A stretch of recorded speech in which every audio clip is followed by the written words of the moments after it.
죽었으나 당신의 유일한 위로는 무엇입니까?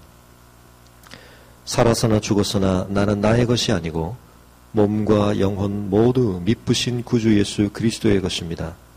그리스도께서는 보배로운 피로 내 모든 죄값을 치러주셨고 마귀의 권세에서 나를 해방하셨습니다. 또한 하늘에 계신 내 아버지의 뜻이 아니고는 머리털 하나라도 떨어지지 않도록 나를 지켜주시며 참으로 이 모든 것이 합하여 나의 구원이 되도록 만들어주십니다. 그리하여 성령으로 영생을 확신시켜 주시고 이제부터 온 마음으로 기꺼이 즐겁게 그분을 위해 살도록 하십니다.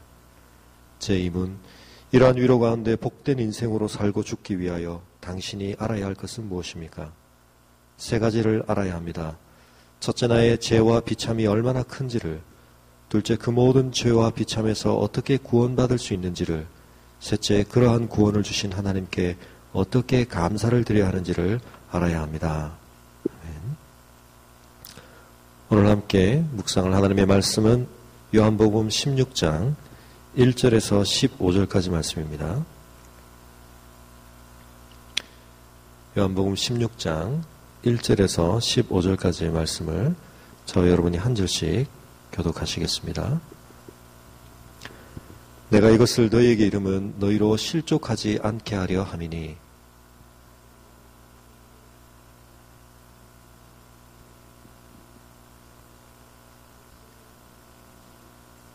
그들이 이런 일을 할 것은 아버지와 나를 알지 못함이라.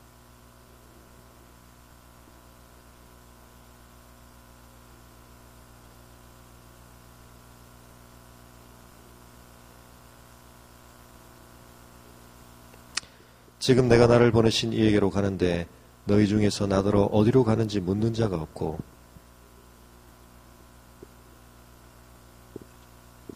그러나 내가 너희에게 실상을 말하노니 내가 떠나가는 것이 너희에게 유익이라. 내가 떠나가지 아니하면 보혜사가 너희에게로 오시지 아니할 것이요 가면 내가 그를 너희에게로 보내리니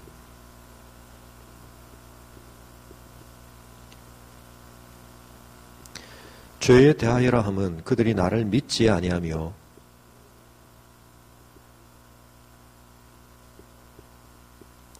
심판에 대하여라 함은 이 세상 임금이 심판을 받았음이라.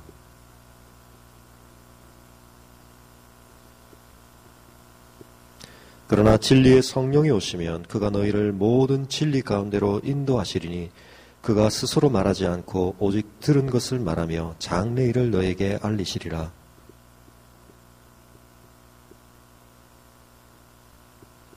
겠습니다. 무릇 아버지께 있는 것은 다 내 것이라. 그러므로 내가 말하기를 그가 내 것을 가지고 너희에게 알리시리라 하였노라. 아멘. 주님께서는 오늘 말씀을 통해 내가 너희에게 이런 가르침을 주고 있는 중요한 이유가 너희로 실족하지 않게 하려 함이라고 말씀하십니다. 주님은 우리를 붙들어 주기를 원하시고 우리의 삶이 견고하기를 원하십니다. 주님을 온전히 따르는 걸음 가운데서 우리가 실족하지 않기를 주님은 원하십니다. 그러나 주님이 이런 것을 원하셨고 또 이런 것을 염려하셨다는 것은 우리에게 그럴 위험, 그럴 가능성이 있다는 것을 의미합니다. 주님을 따르는 길, 결코 그렇게 쉽지만은 않은 길이라는 것을 주님께서 친히 아시기 때문입니다. 더욱이 어제 말씀을 나눈 것처럼 우리가 온전히 주님을 따른다는 오히려 그 이유 때문에 그것이 오히려 원인이 되어서 세상은 우리를 미워하고 박해할 수 있다고 주님은 분명히 말씀하셨습니다. 사람들은 너희를 출교할 뿐만 아니라 오히려 우리를 죽이는 자가 생각하기를 이렇게 하는 것이 하나님을 섬기는 일이라고 스스로 믿을 수 있다는 것입니다. 이 일이 실제로 적용된 사람이 누구입니까? 바로 바울입니다. 바울은 예수 그리스도로 믿는 무리들을 박해하는 것이야말로 하나님을 영화롭게 하는 일이라고 하는 철저한 믿음 가운데 그 일을 행했던 사람입니다. 그럴 수 있었던 이유는 무엇입니까? 유대 종교 지도자들이 예수님을 십자가에 못 박은 것은 상당한 고려와 연구 끝에 이루어진 일입니다. 그들은 예수님의 공생의 어느 시기부터 예수님을 죽여야 할 사람으로 그를 살려두는 것은 그들의 권위와 그들의 리더십과 그들의 기득권의 굉장한 위험과 손해가 된다는 것을 깨닫기 시작했습니다. 그래서 그들은 예수님을 죽이려고 하는 사해의 몰이로 처음부터 많은 생각들을 해가고 있었습니다. 그런 그들이 내린 결론은 무엇입니까? 십자가에 못 박는 것으로 가야 되겠다는 것이었습니다. 이유는 무엇입니까? 로마와 관련된 정치적 학적인 여러 가지 고려도 있었겠지만 굉장히 중요한 고려점 중에 하나는 유대인들의 마음속에 있는 예수님에 대한 이 존경심과 주님이 행하시는 놀라운 이적과 그분의 가르침에 대해서 사람들이 인정하고 있는 그 권위를 그들의 마음으로부터 박탈해내는 것이 필요했던 것입니다. 단지 예수님을 죽여 없애는 것만 가지고는 해결되지 않는 문제라는 것을 그들이 알았습니다. 자칫 잘못했다가는 예수님을 제거한 그 일의 책임이 그들에게 돌려질 때 놀라운 반대 현상이 역풍이 불 수도 있었던 것입니다.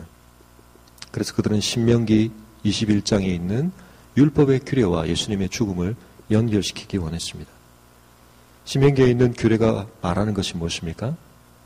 유대 공동체 사회에서 하나님의 언약 백성들의 삶 가운데서 하나님의 저주를 받아 죽었다라고 말할 수밖에 없는, 저 사람의 인생은 하나님께서 저주하실 수밖에 없는 악한 인생이라고 규정해야 할 사람에 대해서 그의 시체를 다루는 법을 율법이 규정하고 있습니다. 그것은 그 시신을 나무에 달아두는 것입니다. 그럼으로써 그가 산 인생이 하나님 앞에서 철저히 저주받아 마땅한 인생이었다고 온 공동체 앞에 선포하는 것입니다. 로마의 처형법, 아니 로마가 갈대인들, 야만인들이 사용하던 그 처참한 처형법을 처용하여 그들의 정치적인 반역자들에 대하여 본보기로 행하였던 이 십자가형으로 예수님을 몰고 갔던 유대 종교 지도자들의 중요한 속셈과 계산 중에는 이러한 면이 있었던 것입니다. 저 사람의 죽음의 결국을 보아라. 그가 어떻게 죽었느냐? 그는 나무에 달려 죽지 않았느냐? 그것이 의미하는 바가 무엇이냐? 율법이 말한 바와 같다. 저 사람은 신성모독죄를 일삼다가 성전을 모독하다가 하나님의 율법에 대한 우리의 가르침을 무시하다가 저렇게 비참한 죽음을 당한 것이다. 꽤나 괜찮은 사람인 것처럼, 권위를 가질 랍비인 것처럼, 능력을 행하는 자처럼 보였지만 그 모든 것이 하나님께로부터 온 것이 아니다. 저 사람의 인생의 결말을 봐라. 저 사람은 하나님의 저주를 받아 죽은 것이다. 그러한 낙인을 찍음으로 말미암아 유대인들의 마음속에 남아있었던, 예수님이 예루살렘에 입성하실 때 호산나 다윗의 자손이여라고 주님을 향해 메시아에 대한 약속의 성취를 기대했던 수많은 사람들의 마음속에서 예수님에 대한 존경심과 예수님에 대한 인정을 송두리째 빼앗아오기를 원했던 것입니다. 구약을 누구보다 잘 알았던 바울은 바로 그러한 이해를 예수님의 죽음에 철저히 결부시키고 있었습니다. 그래서 그렇게 죽은 예수를 어떻게 여전히 하나님의 약속된 메시아라고 믿을 수 있느냐? 저런 무지한 사람들이 하나님의 영광을 가리고 있다고 그는 확신했고, 예수 믿는 무리를 핍박하는 것을 하나님의 영광을 위한 일이라고 생각했던 것입니다. 어제 말씀에 나눴던 것처럼 영적인 깊은 무지 가운데서도 우리는 엄청난 확신을 가질 수 있습니다. 하나님의 뜻과 정반대된 길을 가면서도 우리는 그 길을 확신하며 갈 수도 있습니다. 우리가 실족하는 길을 가고 있으면서도 우리는 당당하게 걸어갈 수 있습니다. 우리가 날마다 하나님의 말씀 앞에 비추어 우리 자신을 돌아봐야 하는 중요한 이유입니다. 주님은 말씀하십니다. 그들이 이런 일을 하는 것은 아버지와 나를 알지 못하기 때문이다. 우리가 인생을 살아가며 알아야 할 수많은 일들이 있지만 하나님이 누구이시며 그의 보내신 자 예수 그리스도가 누구이신지를 온전히 알지 못할 때 우리 인생에서 우리가 알고 그 확신 가운데 행하는 모든 일들이 때로 얼마나 헛되고 얼마나 어리석고 얼마나 엄청난 잘못이 될 수 있는지 우리가 말씀 앞에 기억해야 할 것입니다. 주님께서는 그런 우리에게 이것들을 미리 말씀하시므로 우리가 그런 일을 당할 때에 낙심하지 않기를 원한다고 말씀하십니다. 어제도 말씀드렸듯이 우리가 겪는 그 일만을 놓고 보면 때때로 우리는 당황하며 혼란스러우며 낙심할 수가 있습니다. 그러나 주님은 이 모든 것들이 너희에게는 당혹스러운 일이고 어쩔 수 없는 일이고 너희를 낭패에 빠뜨리는 일이지만 이 일이 결코 나의 주권을 깨트리는 일이 될 수 없다고 말씀하십니다. 십자가 그것을 보여주지 않습니까? 그들이 모든 것을 동원하여 하나님의 뜻을 거스르기 위해서 행한 그 모든 악이 놀랍게도 궁극적으로는 그 악을 제압하시는 하나님의 권능과 하나님의 지혜와 하나님의 구원을 이루는 일이 되었던 것을 우리는 기억할 필요가 있습니다. 오늘 다시 한번 기억하시기 바랍니다. 여러분의 눈에 볼 때는 여러분의 인생이 어떻게 되어가고 있는 것 같으십니까? 여러분의 마음으로 느끼시기에는 여러분의 삶이 지금 어떻게 되고 있는 것 같으십니까?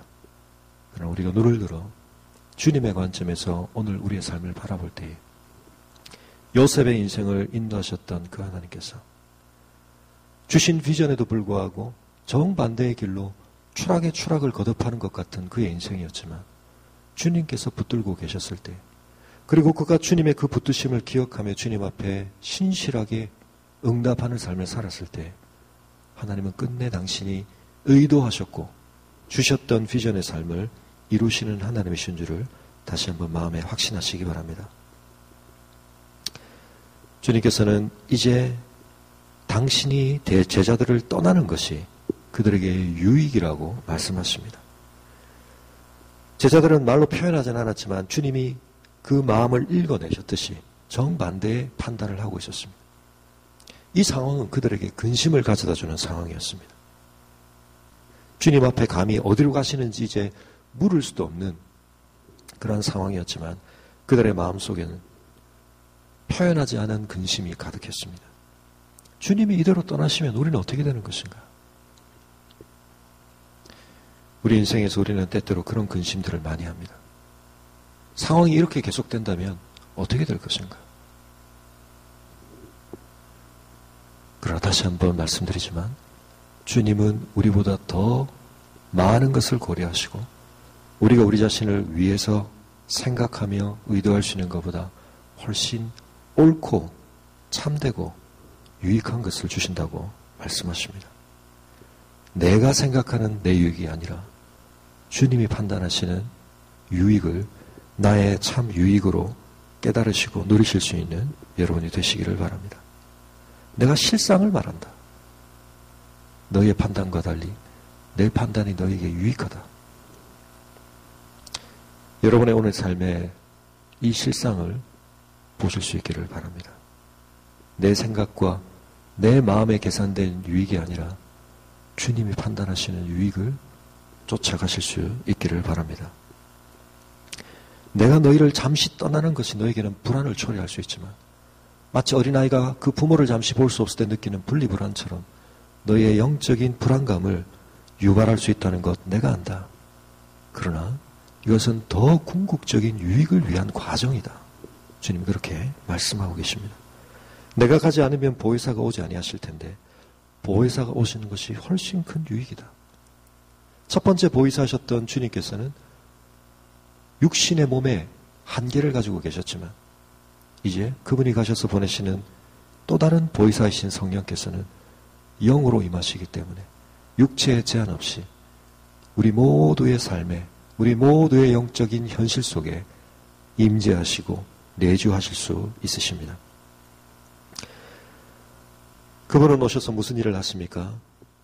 세상을 책망하는 일을 하신다고 말씀하십니다. 여기서 말하는 세상은 어제 말씀드렸던 바와 같이 중립적인 세상이 아니라 하나님의 통치를 거역하는 세상을 의미합니다. 죄, 의, 심판 이와 같은 개념들은 오늘 우리 사회에서 대단히 터부시 되고 있습니다. 우리는 이런 것들을 이제 진지하게 취급하는 것을 좋아하지 않습니다. 그러나 거룩하신 성령께서 오시면 우리에게 죄에 대하여 참된 죄책을 깨닫게 하시고 의에 대하여 참된 판단을 하게 하시며 심판에 대하여 우리의 생각들을 교정해 주는 일을 하시게 됩니다. 무엇이 가장 심각한 죄입니까? 예수 그리스도를 온전히 인정하지 않는 것, 그분을 믿지 않는 것, 다른 것을 의지하는 것, 다른 것을 믿는 것, 그 선하시고 옳으신 분을 십자가로 내모는 것, 그것이야말로 인류가 얼마나 깊은 죄악 속에 있는지를 가장 잘 보여준 것입니다. 예수 그리스도의 십자가의 죽으심은 인류의 모든 종류의 죄악이 총체적으로 연결되어서 빚어낸 사건이었습니다.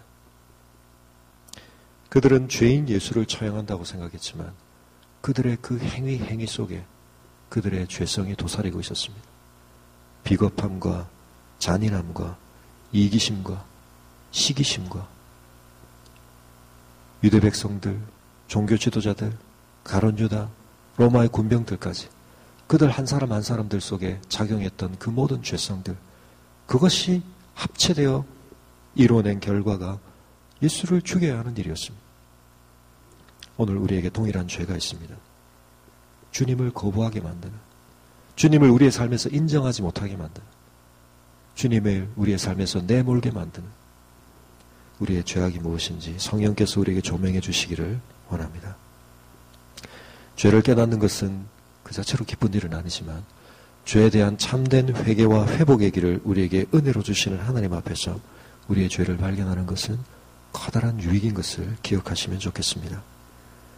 의에 대하여라 하면 내가 아버지께로 가니 너희가 다시 나를 보지 못하며, 주님의 부활과 승천은 주님이 하나님 앞에 의로운 자임을 인정하신 하나님의 놀라운 선포였습니다. 그들은 예수를 죄인으로 처형했지만 하나님은 주님을 부활시키심으로, 모든 이름 위에 뛰어난 분으로 높이심으로 주님을 인정하셨습니다. 우리가 추구해야 할 의는 하나님께서 인정하시는 의입니다. 우리가 기대하는 의에 대한 평가는 하나님께서 내려주시는 판단입니다. 하나님 앞에 의로운 자로 세워지실 수 있는 여러분이 되시기를 바랍니다. 주님께서 우리에게 덧입혀 주신 이 칭의, 그 의로움을 덧입으시는 은혜를 놓치지 않으시는 오늘 하루가 되시기를 바랍니다.